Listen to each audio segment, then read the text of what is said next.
ইলিশ মাছের মাথা দিয়ে পুঁইশাকের ঝোল করবে কবিতা? কতদিন হয়েছে খাই না। চলন্ত ফ্যানের দিকে তাকিয়ে মৃদুস্বরে বলে মিহাল।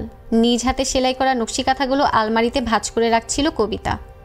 স্বামীর মুখে এমন কথা শুনে একবার তাকালো। 2 বছর হয়েছে মিহাল শয্যাশায়ী হয়েছে। ঘরে বসে নকশি কাঁথা সেলাই করে বিক্রি করে সংসার চলে কবিতার। ঘরে দুমুঠো চাল ছাড়া কিছু নেই। বাড়িওয়ালি প্রতিদিন ভাড়ার জন্য তাগেদা দিচ্ছে। কবিতা স্বামীর পাশে বসে বলে, আজ কাঁথাগুলো বিক্রি করতে পারিনি। ভেবেছিলাম কাঁথাগুলো বিক্রি করে তোমার জন্য ওষুধ নিয়ে আসবো, তা আর হলো না। ঘরে চালও নেই, কিভাবে ইলিশ মাছ কিনি তুমিই বলো। মিহাল কবিতার চোখের দিকে তাকিয়ে আছে। কবিতার বয়স বেশি হয়নি, এই বয়সে সংসারের ভার কাঁধে তুলে নিয়েছে। তবে মিহালের যত্নে ত্রুটি রাখে না। বছর 2 আগে সিএনজি করে বাড়ি ফেরার পথে অ্যাক্সিডেন্ট হয় বাসের সাথে। তারপর থেকেই শয্যাশায়ী মিহাল। কবিতা, সুখের কথা ভেবে তোমার পরিবার আমার হাতে তুলে দিয়েছিল তোমায়, অথচ তুমি সুখের সন্ধানই চিনো না। আলোর আধারের খেলায় ক্লান্ত হয়ে গেছো। তোমার জীবনটা অনেক বাকি। একটা বিয়ে করে নাও। তোমার জায়গায় যদি আমি থাকতাম, তুমি বিয়ে করতে, তাহলে আমাকে কেন বলছো? মিহালের মাথায় হাত রেখে বেরিয়ে গেল কবিতা। কবিতা দরজা বেরিয়ে বাড়িওয়ালির ঘরের দিকে গেল। দরজা খুলে কবিতাকে দেখে চোখ মুখ কালো হয়ে যায় কলির। রাগান্বিত গলায় বলে, ভাড়া এনেছেন? দিন। আপা, ভাড়া দিতে আসিনি। আলু আছে? আমাকে 2টো আলু দিতে পারবেন? যতটুকু নরম ছিল তার থেকে তেজ নিয়ে বলে, 5 মাসের ভাড়া পাবো, কবে দিতে পারবেন বলুন। এমন করতে থাকলে কিন্তু বাড়ি থেকে বের করে দিব। আর কয়েকটা দিন অপেক্ষা করুন, ঠিক দিয়ে দিব। আমি এত কিছু বুঝি না। আগামী মাসের ভিতরে সমস্ত ভাড়া পরিশোধ করে বেরিয়ে যাবেন। কলি একটু শান্ত হলে কবিতা বলে, আপা 2টো আলু হবে? আমি দিয়ে দিব। দিতে হবে না, ভাড়া দিয়ে বিদায় হলেই খুশি। রেগে রান্নাঘরে গেল কলি। প্রায় দিনই কবিতা কাঁচা বাজার নিতে আসে। ছোট ছোট 2টো আলু এনে কবিতার হাতে ধরিয়ে দিল। কবিতা আলু 2টো নিয়ে ঘরে ফিরে এলো। আলু 2টো এতটাই ছোট, 2টো এক মুঠোতেই নেওয়া যায়। পচতে শুরু করেছে। পচা গন্ধ কবিতার নাকে ঢুকেছে। কবিতা উপায়হীন হয়ে আলু 2টো সিদ্ধ দিল। ভর্তা করে স্বামীকে নিয়ে 2 মুঠো খাবে। বিকেলে নকশি কাঁথা সেলাই করছিল কবিতা। তাড়াতাড়ি সেলাই করতে গিয়ে সূচ ফুটল হাতে। সূচ ফোটার তীক্ষ্ণ দাগ কবিতার হাতে অহরহ রয়েছে। নিত্যদিনই এমন সূচের আঘাত কবিতা সহ্য করে। দরজায় করাঘাত পড়ল। স্বামীর ঘুম ভাঙবে ভেবে তাড়াতাড়ি দরজা খুলতে গেল কবিতা। দরজার ওপাশের মানুষটিকে দেখার জন্য মোটেও প্রস্তুত ছিল না কবিতা। কবিতার প্রাক্তন প্রেমিক সাবিত। সাবিতও কবিতাকে দেখে চমকে গেছে। কিছুক্ষণ তাকিয়ে থেকে কবিতা বলে, তুমি এখানে কবিতা? কেমন আছো? আছি আলহামদুলিল্লাহ। তোমার খবর কি? বিয়ে করেছো? ভালো, আমি তোমাকেই বেসেছিলাম। তোমাকে পাবো না বলে বিয়ে করে দেবদাস হয়ে যাব, এমনটা কিন্তু আমি নই। কবিতা একটু হাসার চেষ্টা করে। বিয়ে হয়নি বলে দেবদাস হয়ে যাওয়ার মতো ছেলে সাবিত নয়। সর্বদা মিষ্টি মিষ্টি কথা বলে কবিতার মন গলিয়ে রাখতো এককালে। কবিতা ও সাবিতের ভালোবাসা পরিবার থেকে মেনে নেয়। বিয়ের আগের দিন জানা যায় বাবা হওয়ার ক্ষমতা নেই তার। সাবিতের সাথে বিয়েতে অসম্মত জানায় কবিতার পরিবার। একই দিনে কবিতার সাথে মিহালের বিয়ে দিয়ে দেয়। কবিতার সুখের কথা ভেবে সাবিত বিদেশে চলে যায়। সাবিত সৌজন্য হেসে বলে, মিহাল কোথায়? দেখা করাবে না? সে এখন আর কারোর সাথে দেখা করতে চায় না।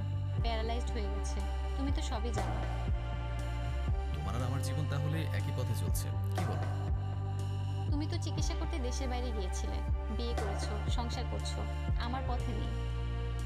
ব্যবসার কাজে গিয়েছিলাম। বাবা মায়ের ইচ্ছাতেই বিয়ে করেছে ঠিকই। সব মেয়ে কি ভালোবাসার পাগল হয়? কিছু মেয়ে টাকারও পাগল হয়। আমি যাকে বিয়ে করেছি সে টাকার পাগল। এই বাড়িটা তাকে লিখে দিয়েছি। মাঝে মাঝে সময় করে এসে দেখেছে। তোমরা ভাড়া দিতে পারো না, এটা শোনার পর এখানে এসেছি। নিজের কাছে অপরাধী মনে হলো কবিতার। কি লাভ হলো সেদিন সাবিতকে ফিরিয়ে দিয়ে? এজন্যই বলে রিভেঞ্জ অফ নেচার। কবিতা সাড়া না পেয়ে সাবিত বলে, কোলের মুখে শুনেছি তুমি খুব ভালো সেলাই করতে পারো। তোমার সেলাই করা নকশি কাঁথা আমার কাছে বিক্রি করবে? কবিতা ব্যথিত হলেও সংসারের কথা ভেবে নকশি কাঁথা আনতে গেল। সকালে ভাঁজ করে রাখা নকশি কাঁথাগুলো নিয়ে এলো। আপনার যেটা ভালো লাগে নিন। সাবিত খুলে না দেখে সবগুলো গুছিয়ে নিল। ওয়ালেট থেকে টাকাগুলো কবিতা দিকে এগিয়ে দিয়ে বলল, আমি কোলের সাথে কথা বলবো, তোমাদের ভাড়া দিতে হবে না। আমাকে আপনার ভিখারি মনে হয়? আপনার ভাড়া ঠিক পরিশোধ করে দিব। সাবিত অপমানিত বোধ করে চলে গেল। সকাল থেকে বৃষ্টি হচ্ছে, রাত বেরিয়ে চলেছে। বিদ্যুৎ বিচ্ছিন্ন হয়ে অন্ধকারে তলিয়ে গেল সবকিছু। কবিতা রান্নাঘরে গেল মোমবাতি খুঁজতে। অন্ধকার সহ্য করতে পারে না মিহাল। ঘরের ভিতরে শুয়ে থাকা মিহাল চিৎকার করে উঠল, কবিতা কোথায় তুমি? কবিতা রান্নাঘর থেকে ছুটে এসে বলে, কি হয়েছে? ভয় করছে? এই তো আমি। আমার দিন ফুরিয়ে এসেছে কবিতা, আমি বোধহয় আর বাঁচবো না। একদম এসব বলবে না। তোমার কিছু হয়ে গেলে আমার কি হবে? মিহাল দেয়ালের দিকে তার অঙ্কন করা পেন্টিংগুলোর দিকে তাকিয়ে আছে। মিহাল বরাবর ছবি আঁকতে ভালোবাসত। এখনও মাঝে মাঝে ছবি আঁকে। রং কিনতে টাকা খরচ হয় বলে প্রতিদিন অঙ্কন করতে পারে না। মিহালের গভীর দৃষ্টিতে কবিতা প্রচণ্ড ভয় পেয়ে জানালা বন্ধ করে দিল, পর্দা দিয়ে ঢেকে দিল ঘর। উদ্বিগ্ন হয়ে মিহাল বলে, পর্দা কেন ঢেকে দিলে? আমি যে কিছু দেখতে পারছি না কবিতা, পর্দা সরিয়ে দাও, জানালা খুলে দাও। মিহালের শ্বাস নিতে সমস্যা হচ্ছে, বিছানায় শুয়ে কাতরাচ্ছে। কবিতা একটা কাগজ দিয়ে বাতাস করতে শুরু করলো মিহালকে।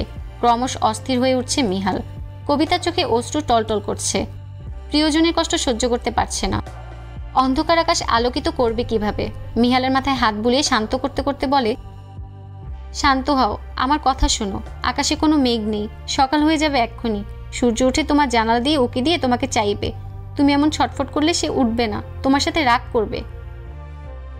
মিথ্যে বলো না কবিতা, তুমি চাও না আমি একটু প্রাণ ভরে শ্বাস নিই?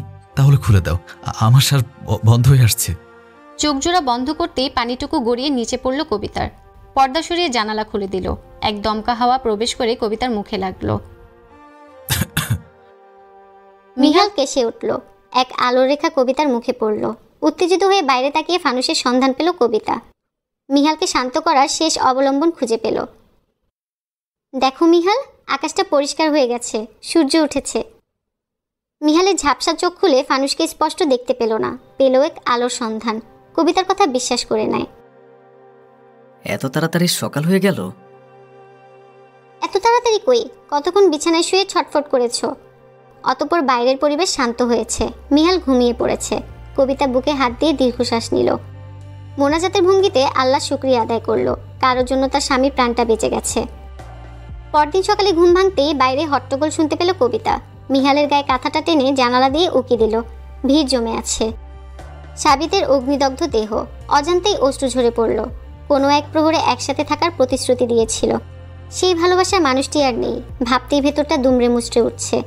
মৃত্যুর কারণ হিসেবে অনেকে বলছে, বজ্রপাত থাকা সত্ত্বেও গতরাতে ফানুসুরাতে দেখা গেছে সাবিতকে। জানালার গ্রিল ধরে নিঃশব্দে কেঁদে চলেছে কবিতা। একটু শব্দ তুলে কাঁদলে মিহাল জেগে অস্থির হয়ে যাবে। সাবিত নেই। মিহালের শরীরে অবনতি হচ্ছে দিন দিন। পৃথিবীর বুকে সে অতিথি। অতঃপর একাই এই পৃথিবীতে প্রতিনিয়ত লড়াই করে বাঁচতে হবে। ভালোবাসা সুন্দর, যে ভালোবাসায় আলাদা কোনো স্বার্থ নেই, কাউকে পাওয়ার কামনা নেই, দূর থেকে তার সুখ কামনা করা হয়। তাই প্রকৃত ভালোবাসা। নিঃস্বার্থ ভালোবাসাগুলো পৃথিবীতে বেঁচে থাকুক আজীবন।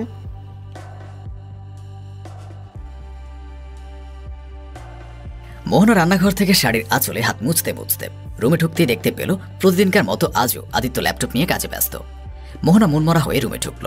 আদিত্য আগের মতো এখনো কাজের ভেতরে ঢুকে আছে। আদিত্য খাটে হেলান দিয়ে ল্যাপটপের দিকে দৃষ্টি দিয়ে আছে, কাজে মগ্ন। মোহনা এগিয়ে গেল। আদিত্য, কাল একটু সময় হবে তোমার? কয়েকদিন ধরে ভীষণ মাথা ব্যথা, একটু ডাক্তারের কাছে যেতাম। আদিত্য মোহনার কথা শুনে বিরক্ত হলো। সেটা তার ভাবভঙ্গিতে বোঝা যাচ্ছে। সে কাজের মাঝে ল্যাপটপ থেকে চোখ না ফিরিয়ে বলে উঠল, আমার সময় নেই, কাল ইম্পর্টেন্ট মিটিং আছে। মোহনা জানতো আদিত্য এমন কিছুই বলবে, তবু সে আদিত্যের দিকে আরেকটু এগিয়ে গেল। আপনার তো প্রতিদিনই কাজ থাকে, আপনি একটু সময় করে ছুটি নিন না। অনেকদিন কোথাও একসাথে ঘোরা হয় না। আর ডাক্তারের কাছেও যাব। আদিত্য ল্যাপটপ থেকে চোখ ফিরিয়ে মোহনার দিকে ফিরে তাকালো। আশ্চর্য, এই দিনই তো ঘুরে আসলাম। এই দিন কই, গুনি গুনি 2 মাস হয়ে গেল। এর মধ্যে এই বাসায় আমার দম বন্ধ লাগছে একা থাকতে থাকতে। তোমার কাছে 2 মাস হলেও আমার কাছে এই দিনে। একটা দিন অফিস মিস করা মানে আমার কতগুলো টাকার লস, সেটা তুমি ভাবতে পারো? মোহনা জবাবে কিছু না বলে দাঁড়িয়ে রইল। সে জানতো এমন কিছুই হবে, তবুও সেধে পরে বলতে গেল, কারণ সারাদিন একা বাসে থাকতে থাকতে তার মন অসুস্থ হয়ে পড়েছে। আদিত্য আবারও কাজে মনোযোগ দিল। ল্যাপটপ থেকে চোখ না ফিরিয়ে বলে উঠল, আর তুমি হাজার জোরাজোরি করলেও আমি সময় দিতে পারবো না। এবার অনেক টাকা ডিল এটা। আর তোমার হয়তো মাইগ্রেনের সমস্যা, তুমি ডাক্তারের কাছে গাড়ি নিয়ে চলে যেও। মোহনা মলিন হাসল। সে সব কষ্টকে আড়াল করে অশ্রুসিক্ত চোখে তাকিয়ে হেসে বলল, হ্যাঁ, হয়তো মাইগ্রেন হবে আর কি। কিন্তু ওই গতবার ডাক্তারের কাছে গিয়েছিলাম, সেদিন উনি 1 সপ্তাহ পরে স্বামীকে নিয়ে যেতে বলেছিল। কিন্তু আমার আর যাওয়া হয়নি। আজ 1 মাসের চেয়ে বেশি হচ্ছে। তাই তোমাকে নিয়ে যেতে চাইছিলাম। ভেবেছিলাম ডাক্তারও দেখাবো আর একটু ঘুরবো। তুমি বলিও আমার স্বামী ব্যস্ত, আমি ড্রাইভারকে বলে রাখবো। আর নয়তো বাসে গিয়ে মাকে নিয়ে যেও। টাকা তো প্রতিদিনই কামাও, একটা দিন মানসিক শান্তিতে থাকো। আদিত্য ল্যাপটপে কাজের ব্যস্ততার মাঝে মোহনার কথা শুনে হাসল। আমার মানসিক শান্তিই হচ্ছে টাকা। আমাদের ভবিষ্যতে ভাবতে হবে, এখন কষ্ট করলে ভবিষ্যতে ভালো থাকবো। মোহনা এত কিছু মাথায় নিল না। সে আদিত্যের হাসিটা দেখছে। মানুষটা হাসলে কি সুন্দর দেখায়। পৃথিবীতে সুন্দর সুদর্শন পুরুষের মধ্যে বাবার সাথে সাথে এই মানুষটাকেও মনে হয়। আদিত্য ল্যাপটপের দিকে চোখ স্থির রেখে বলে উঠল, রাত হয়েছে, ঘুমিয়ে পড়ো, অসুস্থ হয়ে যাবা না হয়। মোহনার ঠোঁটের কিনারায় মলিন হাসির রেখা দেখা দিল। মানুষটা তাকে নিয়েও অনেক ভাবে, কিন্তু বোঝায় না। এই না যে আদিত্য মোহনাকে ভালোবাসে না বা ইগনোর করে। আদিত্য মোহনাকে অনেক ভালোবাসে। যখন যেটা লাগে সেটা বলার আগেই হাজির হয়ে যায়, সবসময় আগলিয়ে রাখে। আদিত্য মনে করে টাকা এইসব, তাই তার প্রচুর টাকার নেশা। মাঝরাতে এভাবে কাজ করে। এভাবে করে করে মানুষটা নিজেও অসুস্থ হয়ে যাবে। সেটা মোহনা আদিত্যকে বুঝিয়ে ওঠাতে পারে না। তার একটাই কথা, টাকা না থাকলে তারা সুখী হতে পারবে না। সব কিছুর মূল হচ্ছে টাকা, টাকা দিয়ে সুখ কেনা যাবে। কিন্তু মোহনা এটা বুঝিয়ে উঠতে পারে না যে এত বেশি টাকার লোভ ভালো না। যে সময়টা চলে যাচ্ছে সেটা একদিন টাকা হলেও এই সময়টাতে ফিরে এসে আর একটু ভালোভাবে একসাথে মিলেমিশে কাটাতে পারবে না। মোহনার কিছু না বলে অশ্রুসিক্ত নয়নে আদিত্যের দিকে তাকিয়ে বিছানায় শুয়ে পড়ল। এখন রাত 2টা-3টা পর্যন্ত এভাবে কাজ করে যাবে আদিত্য, আর সকালে উঠেই অফিসে চলে যাবে। মোহনাকে একটু ভালোভাবে সময়ও দেয় না। শুয়ে পড়লেও মোহনা আরেক পাশ হয়ে ভাবনায় মগ্ন রয়েছে। আদিত্যের সাথে পারিবারিকভাবে বিয়ে হয়েছে, সবকিছু ঠিকঠাক ছিল। আদিত্য ভাবে টাকায় সব সুখের মূল, কিন্তু আসলে কি তা সঠিক? একটা মানুষকে সময় দেওয়ার থেকে বড় সুখ আর কোথাও নেই। সারাদিন মোহনাই বাসায় একা একা পড়ে থাকে। রাতে আদিত্য আসলে একটু কাছে টেনে সময় দেয় না, আর ভাবনাতেও আসে না যে একটা মানুষ তার অপেক্ষাতেই সারাদিন একা একা কাটিয়ে দেয়। এই না যে আদিত্য তাকে ইগনোর করে, সেও ভালোবাসে মোহনাকে, কিন্তু ওই যে টাকায় সব ভাবে সে। কয়েকদিন ধরে মোহনার হঠাৎ হঠাৎ ভীষণ মাথা ব্যথা করে ওঠে, তাই 2 মাস আগে ডাক্তারের কাছে গিয়েছিল। আদিত্যের কাজের চাপ ছিল, তাই সে নিজেই চলে গিয়েছিল। এরপর ডাক্তার মাথার পরীক্ষা দিয়ে রিপোর্ট দেখে বলেছিল এর পরের দিনই যেন আদিত্যকে নিয়ে ওনার কাছে যায়, কিন্তু মোহনা আর চায়নি। আজ হুট করে কাজের মাঝে তীব্র মাথা ব্যথা হওয়ায় অজ্ঞান হয়ে যাওয়ার পরে মোহনা ডাক্তারের কাছে যাওয়ার সিদ্ধান্ত নেয়। ভেবেছিল আদিত্যকে একটু বলে একসাথে ডাক্তারের কাছে যাবে, কিন্তু তার হলো না। মোহনা সবকিছু ভাবতে ভাবতে ঘুমিয়ে পড়ে। আদিত্যর কাজ শেষ হতে হতে অনেক রাত গড়ালো। সে আলো নিভানোর আগে মোহনার দিকে এক পলক তাকালো। সে মোহনার মাথায় হাত বুলাতে বুলাতে বলে উঠল, টাকাই সব কিছুর মূল মোহ। একদিন দেখো আমরা অনেক টাকা পয়সার মালিক হব, সুখী হব। এরপর মোহনার উপর কাঁথা টেনে দিয়ে আলো নিভিয়ে নিচেও শুয়ে পড়ল। সকালে উঠে পাশে আদিত্যকে দেখল না মোহনা, বোধহয় অফিসে চলে গেছে। মোহনার আজ উঠতে দেরি হয়ে গিয়েছে। ইস, মানুষটা তার জন্য না খেয়ে অফিসে চলে গেল। মোহনা আপন মনে বিড়বিড় করে ফ্রেশ হয়ে এলো, আর তারপর কিছু খেতে ইচ্ছে করেনি। তাই রেডি হয়ে সে ডাক্তারের উদ্দেশ্যে বেরিয়ে পড়ল। ডাক্তার কি বলল মোহ? প্রতিদিনের মতো রাতে ল্যাপটপে কাজ করতে করতে জিজ্ঞেস করলো আদিত্য। মোহনা ফার্নিচার মুছতে মুছতে এক পলক মানুষটার দিকে তাকালো। ও কিছু না, মাইগ্রেনের সমস্যা। আদিত্য আর কোনো জবাব না দিয়ে কাজ করতে লাগলো, আর মোহনা কাঁদো কাঁদো চোখে আদিত্যর দিক থেকে চোখ সরিয়ে ফার্নিচার মোছার ভান ধরল। তার চোখের পানি গড়িয়ে পড়ছে। কেটে গেল বেশ কয়েকদিন। প্রতিদিনের ন্যায় আজও আদিত্য মোহনার আগে ঘুম থেকে উঠল। আদিত্য উঠে মোহনার দিকে এগিয়ে এক পলক তাকিয়ে ফ্রেশ হয়ে অফিসের জন্য বেরিয়ে গেল। কাজের মাঝে হঠাৎ করে কল বাজতে আদিত্য বিরক্ত বোধ হলো। ভাবলো মোহনা কল করেছে। প্রতিদিন এই মেয়েটা 3-4 বারের উপর কল করে কাজে ডিস্টার্ব করে। আদিত্য বিটবিট করে মোবাইলের দিকে না তাকিয়ে কলটা কেটে দিল। পরপর কয়েকবার কল বাজতেই আদিত্য কল ধরে রাগী গলায় বলল, উফ মোহ, তোমায় কয়বার বলবো আমি কাজের সময় কল না দিতে? তাড়াতাড়ি বাসায় এসো আদিত্য। ওই পাশ থেকে মায়ের ভারী কণ্ঠ শুনতেই আদিত্য বলে উঠল, মা, গ্রামের বাড়ি থেকে তুমি কখন এলে? আর তোমার কণ্ঠ এমন শোনাচ্ছে কেন মা? তুমি আসো। কেটে গেল অনেকদিন। আদিত্য রুমের এক কোণে গুটিসুটি মেরে বসে আছে। এখন আর অফিসে যায় না। সে এখন স্তব্ধ হয়ে বসে আছে। মেঝেতে উস্কো খুস্কো চুলে হাঁটু মেরে বসে আছে। আস্তে করে উঠে দাঁড়িয়ে আলমারির দিকে এগিয়ে একটা অ্যালবাম নিয়ে ধপ করে বসে পড়ল। সেটা জড়িয়ে ধরে কান্না করতে লাগলো বাচ্চাদের মতো। রুমের সামনে আদিত্যের মা এসে ছেলের এমন অবস্থা দেখে পাশে মুখ আঁচলে ঢেকে কাঁদছে। আদিত্যের এখনো বিশ্বাস হচ্ছে না তার মোহ আর নেই। সে আরো শক্ত করে ছবিটাকে বুকে জড়িয়ে ধরল। তার এখনো বিশ্বাস করতে কষ্ট হচ্ছে যে মোহনা তাকে অনেক অনেক দিন আগে ছেড়ে চলে গেছে। সে আদিত্যের কাছে আর কোনো আবদার করবে না। আদিত্যের মা রুমানা বেগম এসে ছেলের কাঁধে হাত রাখতেই আদিত্য অ্যালবামটা বুকে জড়িয়ে রেখে আরেকটা হাত মাকে জড়িয়ে দিয়ে বাচ্চাদের মতো করে কাঁদতে কাঁদতে বলে উঠল, মা, আমার মোহ, ও একা থাকতে পারে না। ও আমাকে ছাড়া একা থাকতে পারে না মা। এতদিন কিভাবে আছে? সে আর ফিরবে না বাবা, সে তো আর নেই। কেটে গেল 3 মাস। এখন আর কেউ এসে বায়না ধরে না। রুমটা আগের মতোই হয়ে আছে, শুধু মোহনা নেই। অফিসেও আর যায় না। অনীহা এসে গিয়েছে সব কিছুর উপর। এখন আদিত্য বুঝতে পারে টাকা সব কিছু নয়। টাকার পেছনে দৌড়াতে গিয়ে আসল মানুষটাকে হারিয়ে ফেলল। জীবন সংক্ষিপ্ত এবং এই জীবনে কেউ সুখী নয়। টাকা থাকলে পুরো জীবন পাওয়া যায়, এটা ঠিক, কিন্তু অনেকেরই ভুল, টাকাই সব নয়। কিছু কিছু ক্ষেত্রে সম্পর্কটা জীবনে অনেক বড় হয়ে যায়। তাই সময় থাকতে পরিবারকেও সময় দিন। একটা সময় আসবে যে অনেক টাকার মালিক হবেন, কিন্তু সেই টাকা দিয়ে আপনি এই আগের সময়টা ফিরে পাবেন না। এমন অনেক মানুষই আছে যে টাকার খোঁজ করতে গিয়ে পরিবারকে আর সময়ই দেয় না। এমন কারোরই না হোক, টাকা কিন্তু সব নয়।